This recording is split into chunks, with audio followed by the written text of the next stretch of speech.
ଇରେ ହାଡୁ ଭାଇ ଇରେ କଣ କହିବି ମୋ ସ୍ତ୍ରୀ କଥାରେ ଭାଇ। ମୋ ସ୍ତ୍ରୀ ହଉଛି ଲକ୍ଷ୍ୟରେ ୱାନ୍ ପିସ୍। ଲାଲ ଟୁକଟୁକୁ ଲାଲ ଟୁକଟୁକୁ ଲାଲ ଟୁକଟୁକୁ ଝିଅ ପଦ୍ମ ପତ୍ର ମୁହଁଟି ତାହାର ପଦ୍ମ ପତ୍ର ମୁହଁ। ତମେ ବିଶ୍ୱାସ କରିବେନି ସ୍ତ୍ରୀ ସକାଳେ ଉଠି ଖାଲି ଝାଡା ଯିବା ଆମ ଦ୍ୱାର ଦେଇକି ଏଡି କରି ଫଟୋ ଖାଲି ଟପା ଟପା ଫଟୋ କରିବ। ବୁଝିଲା ଖବି ଖବି ଖବି ଦେବି ଯେ ଆମ ନେଇଥବ ବୁଝିଲା ଚମ୍ପାବତୀ ମୋ ବେଗବତୀ ମୋ ନବ ମୋ ମହୁନାବତୀ ସରରେ ଆଳିବ ତ ମୋ ବତୀ। ଯାଇ ଗୋଟେ ଫଲୋ କରି ସେ କମେଡି କରୁଥିଲି। ଭାଇ ବର୍ତ୍ତମାନ ଯଦି କହିବା କମେଡିରେ ଟିକେ ଦୁଇ ଅର୍ଥକ ବୋଧକ ରହୁଛି ସେ ସମ୍ପର୍କରେ କଣ କହିବେ? ଦେଖୁନାହାନ୍ତି ଅର୍ଥ ବୋଧ କଣ ଆଜ୍ଞା ଯାତ୍ରା ଦର୍ଶକ ଓଡିଶା ଦର୍ଶକ ଜାଣିଲେଣି ଯେ ଆଇଁଷିଆ କମେଡି ଟିକେ ନହେଲେ ଭଲ ହବନି ଯାତ୍ରା ଦର୍ଶକକୁ। ଭାଇ ଶେଷରେ ଆମେ କହିବା ମାନେ ଲେଡି ଆର୍ଟିଷ୍ଟ ଆପଣ ରୋଲ କରୁଛନ୍ତି ବିଶେଷ କରି କାହାକୁ ଆପଣ ଟିକେ ଆପଣଙ୍କ ସହିତ ମ୍ୟାଚ୍ ବୋଲି ଭାବୁଛନ୍ତି? ଯେମିତି କି ଦୟା ଆଉ ଜିନାଙ୍କ ଯୋଡି ସୁପରଷ୍ଟାର ମାନେ ମାର୍କେଟରେ ଖାଇଛି ସେମିତି କାହାକୁ ଭାବୁଛନ୍ତି? ଝିଅର ଯୋଡି ହେଇଯିବ ମାନେ ହିଟ୍ ଯୋଡିରେ ଯିବ। ସେମିତି ଆପଣ କାହାକୁ ଯୋଡି ଭାବିବେ ଭବିଷ୍ୟତ ଦେଖିବେ?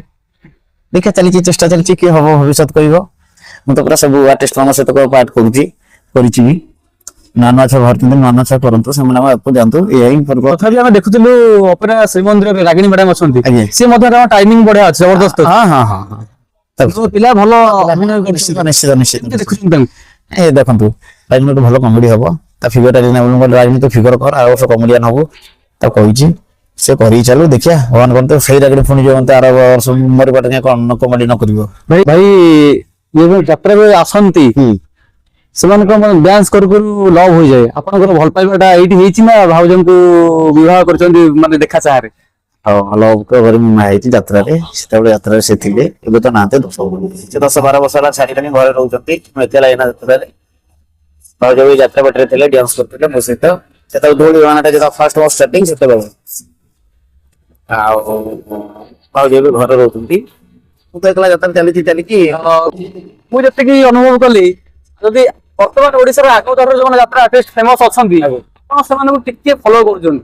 ଆଜ୍ଞା ଯଦି କହିବା ଭିକାରୀ ଭାଇ ହୁଅନ୍ତୁ ବା ଦୟା ନନା ହୁଅନ୍ତୁ ଆଉ ଟିକେ ଟିକେ ଫଲୋ କରୁଛନ୍ତି କି ଡାଇଲଗ ଟିକେ ଲାଗିଲା ସେମିତି ଆଜ୍ଞା ଆଜ୍ଞା ଆଜ୍ଞା କଣ କହିବେ?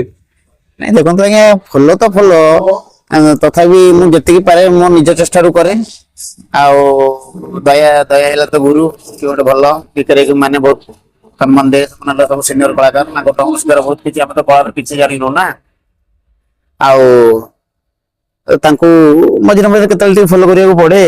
ମୁଁ ଏତିକି ଅନୁଭବ କଲି ଆମର ଯୋଉ ଅଛନ୍ତି ମୁନ୍ନା ଭାଇ କମିଟିରେ ତାଙ୍କ କମିଟିର ଛୁଙ୍କ ଟିକେ ଆପଣଙ୍କ ରହୁଛି। ଆଚ୍ଛା ମୁନ୍ନା ଭାଇ କୋଣାର୍କ ଯିଏ ଅଛନ୍ତି ମୁନ୍ନା ମୋର ଫାଷ୍ଟ ଷ୍ଟାର୍ଟିଂରେ ଧଉଳିରେ ଥିଲି ପୁରା ମୋ ଯାତ୍ରା ଆରମ୍ଭ ମୁନ୍ନା ଭାଇ ବାପୁନି ଭାଇ ମୁଁ ମୋ ଟାଙ୍ଗିରେ ଜଣେ କଳାକାର ଥିଲେ ବାପୁନି ଭାଇ ଆଉ ମୁଁ ସେମାନେ 2 ଜଣ ସିନିୟର ମୋ ଜୁନିୟର ହିସାବରେ କାମ କରୁଥିଲା ତାଙ୍କ ସହିତ ତାଙ୍କର ଭଲ ପାଇବା ଆଶୀର୍ବାଦ ଯୋଗୁଁ ମୁଁ ଆଜି ନିଜେ ଜଣେ କଳାକାର ହେଇକରି ଦର୍ଶକ କରୁଛି ଆଉ କଣ। ନମସ୍କାର ମୁଁ ହିମାଂଶୁ ଆପଣ ମାନଙ୍କୁ ସ୍ୱାଗତ କରୁଛି। ଆଜି ଆମେ ଆସି ପହଞ୍ଚିଛୁ ଅପେରା ଶ୍ରୀମନ୍ଦିରର ଏକ କ୍ୟାମ୍ପରେ ଆମ ଗହଣରେ ଆଜି ଅଛନ୍ତି ଅପେରା ଶ୍ରୀମନ୍ଦିରର ଚର୍ଚ୍ଚିତ କମେଡି ଷ୍ଟାର। ତେବେ ଚାଲନ୍ତୁ ତାଙ୍କୁ ସ୍ୱାଗତ କରିବା ଏବଂ ତାଙ୍କ ବିଷୟରେ କିଛି ଜଣା ଏବଂ କିଛି ଅଜଣା କଥା ଜାଣିବା। ଭାଇ ଆପଣଙ୍କୁ ସ୍ୱାଗତ। ଜୟ ଜଗନ୍ନାଥ ଜୟ ଯାତ୍ରା ଜୟ କଳା। ଟିକେ ଆପଣଙ୍କ ପରିଚୟ ଦେବେ? ଓଡିଶାର ଦର୍ଶକ ବନ୍ଧୁମାନେ ମତେ ଜାଣିଛନ୍ତି ତାଙ୍କ ହାତ ତିଆରି ଛୋଟିଆ କଳାକାରଟିଏ ମତେ ଭଲ ପାଉଥିବା କଳାକାରଟିଏ କେଞ୍ଚୁଆ ନାଁଟା ହେଲା ଜିତେନ୍ଦ୍ର କୁମାର ଗାହାଣ। ଏ ନାଟକଟିର ନାଁ ରହିଯାଇଛି ଏ ଗୌରା କାହିଁ କାନ୍ଦୁଛୁ। ସେ ନାଟକରେ ମୋର ପାର୍ଟ ଥିଲା କନଷ୍ଟେବଳ କେଞ୍ଚୁଆ। ଆଉ ଭାଇ ସେଇଟା ଓଡିଶାରେ ବହୁତ ଫେମସ ହେଇଯାଇଛି ଭାଇରାଲ ପୁରା। ଆଜ୍ଞା ସେ ଡାଇଲଗ ଟିକେ କହିବେ କି? ସେତେବେଳେ ଡାଇଲଗ 15-20 ବର୍ଷ ତଳେ ଡାଇଲଗ ଗୋଟେ କମେଡି ଡାଇଲଗ ଗୋଟେ କହିବେ ସେଇ ଯାତ୍ରାର? ସେଥିରେ ମହାଗୁରୁ ଜୟଙ୍କ ଭଏସ ଟାକୁ ଟିକେ ଫଲୋ କରିକି ବି ଏତେବେଳେ କମେଡି କରୁଥିଲି ମୁଁ। ଜୟ ହେଲେ ମୋର ଆଦ୍ୟ ଗୁରୁ ତାଙ୍କୁ ଟିକେ ମାନେ ଆଉ ଯାତ୍ରା ଜଗତରେ ପ୍ରଥମ ଗୁରୁ ହେଲେ ମୋର ପ୍ରଦୀପ ବେହେରା ଯାହାଙ୍କ ପ୍ରେରଣାରେ ମୁଁ ଆଗକୁ ବଢିଛି ମୁଁ ଚାଲିଛି ବର୍ତ୍ତମାନ ପର୍ଯ୍ୟନ୍ତ ଅଛି। ଦର୍ଶକମାନେ ଭଲ ପାଉଛନ୍ତି ବୋଲି ତାଙ୍କ ମନୋରଞ୍ଜନ ଖୋରାକ ଯୋଗାଉଛି। ଯେପର୍ଯ୍ୟନ୍ତ ଭଲ ପାଉଥିବା ଓଡିଶା ଦର୍ଶକ ସେ ପର୍ଯ୍ୟନ୍ତ ତାଙ୍କୁ ମନୋରଞ୍ଜନ ଖୋରାକ ନିହାତି ଭାବରେ ଯୋଗାଉଥିବି ମୋ ତରଫରୁ ଯେତିକି ସମ୍ଭବ ମୁଁ ଯେତିକି ଜାଣିଛି କଳାର। ମୁଁ ତ ଛୋଟିଆ କଳାକାରଟେ ମତେ ଖାଲି ଦର୍ଶକ ବନ୍ଧୁ ଟିକେ ଭଲ ପାଇଥାନ୍ତୁ ଆଉ ବାପା ମା ମୋ ସବୁଠୁ ବଡ ଦେବତା ଜଗନ୍ନାଥ ହେଲା ଷୋଳ କଳାରେ କଳାକାର ତାଙ୍କର ଆଶୀର୍ବାଦ ଅଛି ଚାଲିଛି ଦେଖେ ଭାଇ ଯାତ୍ରା ଜୀବନ କେତେ ବର୍ଷ ହେଲା?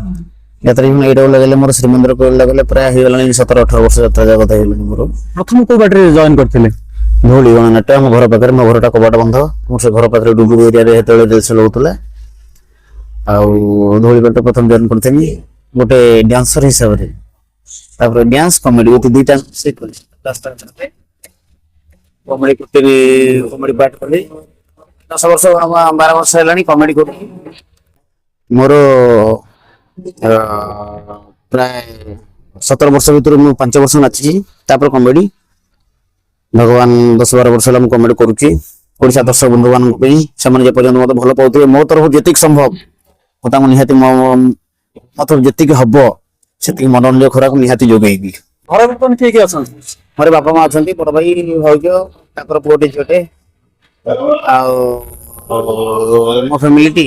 ଯେତେବେଳେ ପ୍ରଥମ ଯାତ୍ରାକୁ ଆସିଲେ କିଛି ବାପା ମା କିଛି ଏମିତି ବିଶୃଙ୍ଖଳା କଲେ କି କାହିଁ ଯାଉଛି ଯାତ୍ରାକୁ? ମୁଁ ITI ପରେ ବାପା +2 ପରେ ITI କଲି, ITI ପରେ ବାପା କହିଲେ ଆଉ ବିଟେକ୍ ଟା କରିଦେ। ମୋ ସହିତ ନଚା ଡେଗାରେ ମନ ଭାରି ପ୍ରବଳ, ଆଉ ନଚା ଡେଗା କରୁ କରୁ ଏଇ ସ୍କୁଲ ନଚା ଡେଗା କରୁ କରୁ ଆଜି କେତେବେଳେ ଯାତ୍ରା କଳାକାର ହେଇଛି ମୁଁ ବି ଜାଣିନି, ଠାକୁରଙ୍କ ଇଚ୍ଛା ଯାହା। ବର୍ତ୍ତମାନ ଆମେ ଦେଖୁଥିଲୁ ଆପଣଙ୍କ ଅଭିନୟ, ଆଜ୍ଞା ଟାଇମିଂ ଟା ଜବରଦସ୍ତ।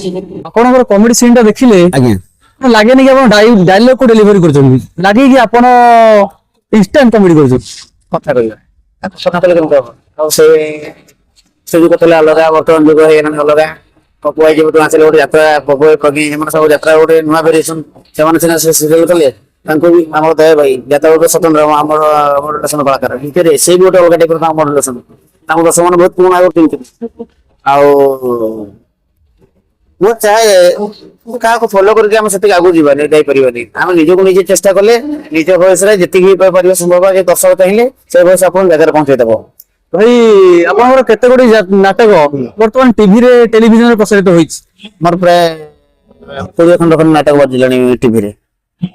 ଯଦି ପ୍ରଥମ କଥା କହିବା, ଆଜ୍ଞା କୋଉ ନାଟକଟି ଆପଣଙ୍କୁ ଭାଇରାଲ କରିଥିଲା ଓଡିଶାରେ? ଓଡିଶାରେ ମତେ ଏଗୁରା କାହିଁ କାନ୍ଦୁଛ ସେତେବେଳେ, ତାପରେ ତାପରେ ବିଶ୍ଵ ଦରବାରରେ ମିଶ୍ର ମତେ ବହୁତ ହେଲ୍ପ କରିଥିଲେ, ଆଉ ପାର୍ବତୀ ଗଣନାଟ୍ୟ ଶେଷ ପାଟିରେ ଇଏ ତ ଭାଇରାଲ। ଆଜ୍ଞା କଣ ନା ଲୋକ ଲୋକ ଜଣେ କଳାକାର ବ୍ୟାନର କେମିତି ହବ ନା, ଓଡିଶାର ସବୁ ଦର୍ଶକ ଆପଣ ମାନଙ୍କୁ ଯେତେବେଳେ ଜାଣିପାରିବେ ଆପଣ ସେତେବେଳେ ବ୍ୟାନର ଆଉ ଆର୍ଟିଷ୍ଟ ଯୋଉ କହନ୍ତି, ଯେତେବେଳେ ଓଡିଶାର ସବୁ ଦର୍ଶକ ଆପଣ ଜାଣିପାରିବେ ସେତେବେଳେ ଆପଣ ଜାଣିବେ ଯେ ଆପଣ ବ୍ୟାନର। ଆଉ ତଥାପି କଣ ମତେ ବି ଟିକେ ଚିହ୍ନିଛନ୍ତି, ସେତେ ବ୍ୟାନର ମୁଁ ହେଇନି, ଛୋଟିଆ କଳାକାରଟେ। ସବୁ କଳାକାର ଦର୍ଶକ ବନ୍ଧୁ ମାନଙ୍କୁ ଭଲ ପାଉଥିବା ଛୋଟିଆ କଳାକାରଟେ, ତାଙ୍କ ଦର୍ଶକ ବନ୍ଧୁ ମାନଙ୍କୁ ଆଶୀର୍ବାଦ ଥାଉ, ସେମାନେ ହେଲେ ମୋ ଈଶ୍ୱର। ସେମାନେ ଯେପର୍ଯ୍ୟନ୍ତ ଭଲ ପାଉଛନ୍ତି ମୁଁ ଆଗକୁ ଆଗକୁ ବଢିବାକୁ ଚେଷ୍ଟା କରୁଛି। ଓଡିଶାରେ ଯେତେ କମେଡି ଆର୍ଟିଷ୍ଟ ଅଛନ୍ତି ଯାତ୍ରା ଜଗତରେ, ଆଜ୍ଞା କାହାକୁ ନିଜର ପଥ ପ୍ରଦର୍ଶକ ଗୁରୁ ଏମିତି କିଛି ଭାବନ୍ତି କି? ମୁଁ ପ୍ରାୟ ସମସ୍ତଙ୍କୁ ମାନେ ବ୍ରଜ ନନା, ସେମାନେ ତାଙ୍କ ସହିତ କାମ କରିଛି, ରବି ନନା ମରିକି ସ୍ୱର୍ଗ ଦେଲେଣି, ତାଙ୍କ ସହିତ ବି କାମ କରିଛି।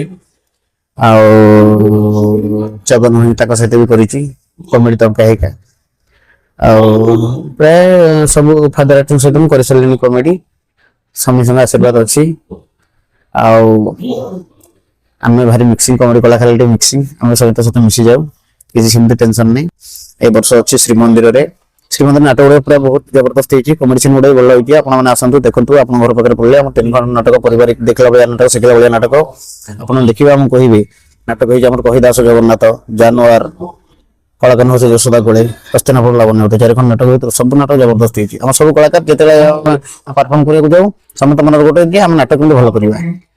ସେଥିପାଇଁ ମଝିରେ ମଝିରେ ଦ୍ବ୍ୟର୍ଥବୋଧକ ଅଛି, କେତେ ଡାଇଲଗ ଦ୍ବ୍ୟର୍ଥବୋଧକ ଅଛି, କେତେ ଶିକ୍ଷଣୀୟ ଅଛି। କଳାକାର ଯଶୋଦା କୋଳେ ଏମିତି ନାଟକ ସାର୍ ସନ୍ତୋଷ ନାରାୟଣ ଦାସ ଗୁରୁ କରିଛନ୍ତି, ବହୁତ ବଢିଆ କରିଛନ୍ତି କମେଡି ସିନ୍ ଗୁଡାକ। ସାଧାରଣ ଟାଇପ କମେଡି ଆପଣ ଦେଖିବେ, ସାଧାରଣ ଟାଇପ କମେଡି ଆପଣଙ୍କୁ ଭଲ ଲାଗିବ, ଅଶ୍ଳୀଳ ନାହିଁ କିଛି ନାହିଁ। ଆଉ ମୁଁ ଲାଷ୍ଟ କୁ ସାର୍ ଲେଖିଦେଇଛନ୍ତି ଗୋଟେ ଝିଅ ପିଲାଙ୍କ ବିଷୟରେ ଗୋଟେ ନାରୀ ଶକ୍ତି ମହାନ ବୋଲି ଗୋଟେ ଷ୍ଟାଞ୍ଜାଟେ କହିଛି, ସେଟା ଯୋଉଠି ସେ ଡାଇଲଗ କହିଛି ତାଳି ଲୋକମାନେ ମାରିଛନ୍ତି। ସେ ଡାଇଲଗଟା ଭାଇ ଟିକେ ହବ ଆଜି। ନମସ୍କାର ସୁଧୀ ଦର୍ଶକ ବନ୍ଧୁ, ଆପଣ ତ ପୁରା ସବୁ ଯାତ୍ରା କାହାଣୀ ମାନଙ୍କୁ ଦେଖିଥିବେ ଯେ ବୁଢା କମେଡିର ସ୍ତ୍ରୀ ଧରି ଟୋକା କମେଡି ଫେରାର, କିନ୍ତୁ ସାର୍ କହିଥିଲେ ଆମେ ସମାଜକୁ ନୂଆ ଦେଖେଇବା। ଆଜ୍ଞା ହଁ, ଭ୍ରୂଣ ହତ୍ୟା କରନ୍ତୁନି ଆଜ୍ଞା, କି ସମାଜରେ ନାରୀ ମାନଙ୍କୁ ସମ୍ମାନ ଦେଇ ଶିଖନ୍ତୁ, କାରଣ ନାରୀ ମାନେ ହଉଛନ୍ତି ମା। କୌଣସି ନାରୀ ଜୀବନକୁ ନେଇ ଖେଳ ଖେଳନ୍ତୁନି। ଏଇଟା ଥିଲା ଆମ କମେଡି ସିନ୍ ମାଧ୍ୟମରେ ଆପଣ ଗୋଟେ ଛୋଟିଆ ଉପନ୍ୟାସ। ରହୁଛି ଦର୍ଶକ ବନ୍ଧୁ ଆପଣମାନଙ୍କୁ କୋଟି କୋଟି ପ୍ରଣାମ। ଭାଇ ଯଦି କହିବା ଆଜିର ଯାତ୍ରା ଆଜି ଯୋଉ ସିନ୍ ଟା ଆପଣଙ୍କର ଥିଲା ଆଜ୍ଞା ମାନେ ଅତ୍ୟନ୍ତ ଚମତ୍କାର କମେଡି। ଆଜ୍ଞା ମୁଁ ପ୍ରସ୍ତାବ ଦେଖି ମତେ ବହୁତ ଭଲ ଲାଗିଲା। ଆଜ୍ଞା ସେ ସମ୍ପର୍କ ସେ ଡାଇଲଗ ଟା ଟିକେ କହିବି କି ଆଜି?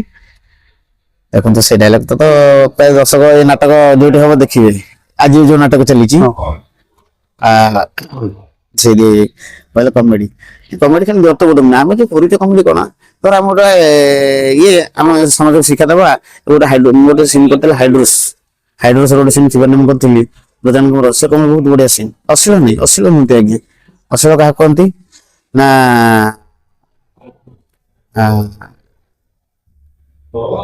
ଯୋଉଟା ମାନେ ସମସ୍ତେ ଦେଖିଲେ ଜାଣିପାରିବେ ଏଇ ଜିନିଷଟା ଆମେ କରୁଛେ ସେଗୁଟା କୌଶଳ କୁହାଯାଏ। କିନ୍ତୁ ସମାଜକୁ ଏଡ୍ସ ବିଷୟରେ କମେଡି କରିବା କି ହାଇଡ୍ରୋସ୍ ବିଷୟରେ କମେଡି କରିବା ଶିକ୍ଷଣୀୟ ଏଗୁଟା ହଉଛି ନିଜର ତ ଗୋଟେ କମେଡି ନୁହେଁ କିନ୍ତୁ ଲୋକ ହସିବେ। ଆପଣମାନେ ଆସନ୍ତୁ ଏ ନାଟକ ଗୁଡ଼ିକ ଦେଖନ୍ତୁ ଆମର ଶ୍ରୀମନ୍ଦିର ନାଟକ ଗୁଡ଼ିକ ଆସନ୍ତୁ। ଆମେ ଆମ ତରଫରୁ 100% ମନ ଭରପୁର ଗାଡିରେ ଦେବୁ ବୋଲିକରି ସମାଜକୁ କହୁଛି। ଦର୍ଶକ ବନ୍ଧୁ ମାନଙ୍କୁ ଆମେ ସେମିତି ଭଲ ପାଉଥାନ୍ତୁ। ଆପଣମାନଙ୍କୁ ମୋର ଏଠି କୋଟି କୋଟି ମଥାନ ନମସ୍କାର। ଜୟ ଯାତ୍ରା ଜୟ କଳା। ଆଗାମୀ 26-27 ନୂଆ ଋତୁ ଆପଣଙ୍କୁ ଆମେ କୋଉଠି ଦେଖିବୁ? ଅପେରା ରାଜ ଦରବାର ରାଜ ଦରବାର ଆସନ୍ତୁ। ଏବେ ତ ଆହୁରି 3 ମାସ ଡ୍ରାମା ଅଛି କଣ କେତେବେଳେ କିଏ କହିପାରୁନି କିନ୍ତୁ ମୁଁ ରାଜ ଦରବାରରେ ଏଗ୍ରିମେଣ୍ଟ କରିଛି ଚାକିରି କରିବି ବୋଲି।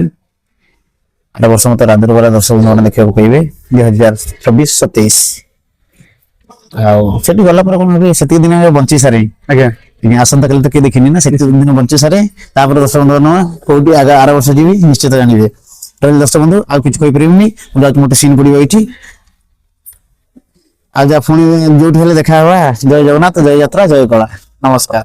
ନିଶ୍ଚିନ୍ତ ରୂପେ ଆପଣ ମାନେ ସିଧାସଳଖ ଦେଖୁଥିଲେ ଆମ ପାଖରେ ଥିଲେ ଅପେରା ଶ୍ରୀମନ୍ଦିରର କମେଡି ଆର୍ଟିଷ୍ଟ କେଞ୍ଚିବା ଭାଇ। ତାଙ୍କର କମେଡିର ଅନ୍ଦାଜ ଆପଣ ମାନଙ୍କୁ ନିଶ୍ଚିନ୍ତ ଭାବରେ ବିମୋହିତ କରିବ ଏବଂ ଆପଣ ପୁଲକିତ ହୋଇପଡିବେ ଏବଂ ତାଙ୍କର କମେଡିରେ ଆପଣ ଝୁମି ଉଠିବେ ଏବଂ ହସି ହସି କୁତକୁତ ହୋଇଯିବେ। ତେବେ ଆସନ୍ତୁ ଯାତ୍ରାକୁ ଅନୁଭବ କରନ୍ତୁ। ରହୁଛି ଜୟ ଜଗନ୍ନାଥ।